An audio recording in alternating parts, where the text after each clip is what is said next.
Jedného dňa, keď ešte muška spala, sa hrošík Mou vydal na rannú prehliadku, keď v tom začul nariekanie, ktoré sa ozývalo priamo z domčeka kačičky Hlavičky.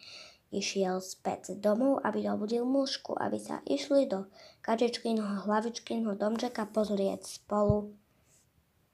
A Mou zobudil mušku a spoločne vyrazili do kačičkynho Hlavičkynho domčeka.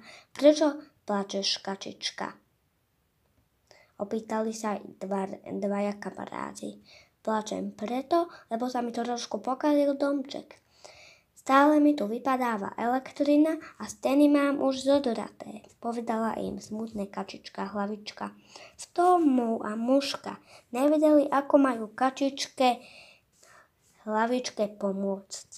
V našom domčeku už asi nemáme dosť miesta, povedali. A tam sa asi nemôžeš ubytovať, povedali kačičke. Ale zajtra sa nejako dohodneme, povedali kačičke a išli späť, lebo už bol večer. Cez noc ešte Mou bol chvíľku hore. A už vedel, ako môže kačičke Hlavičke spolu s muškou pomôcť. Nasledujúce ráno to vyrozprával muške. Vážne to chce spraviť? Veď tu býva s nami Tuleník. Áno, ale ešte tu asi budeme mať miesto, povedal Mou muške.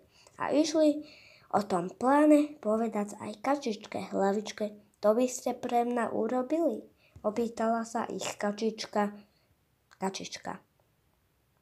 Áno, keďže máš domček takýto pokazený, že ti tu stále vypadáva elektrina a steny sú už staré,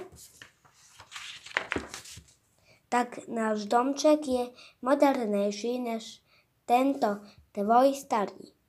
Dobre, a kačičku ubytovali vo svojom domčeku a odteraz zažívajú až traja spoločné veľké dobrodružstvá.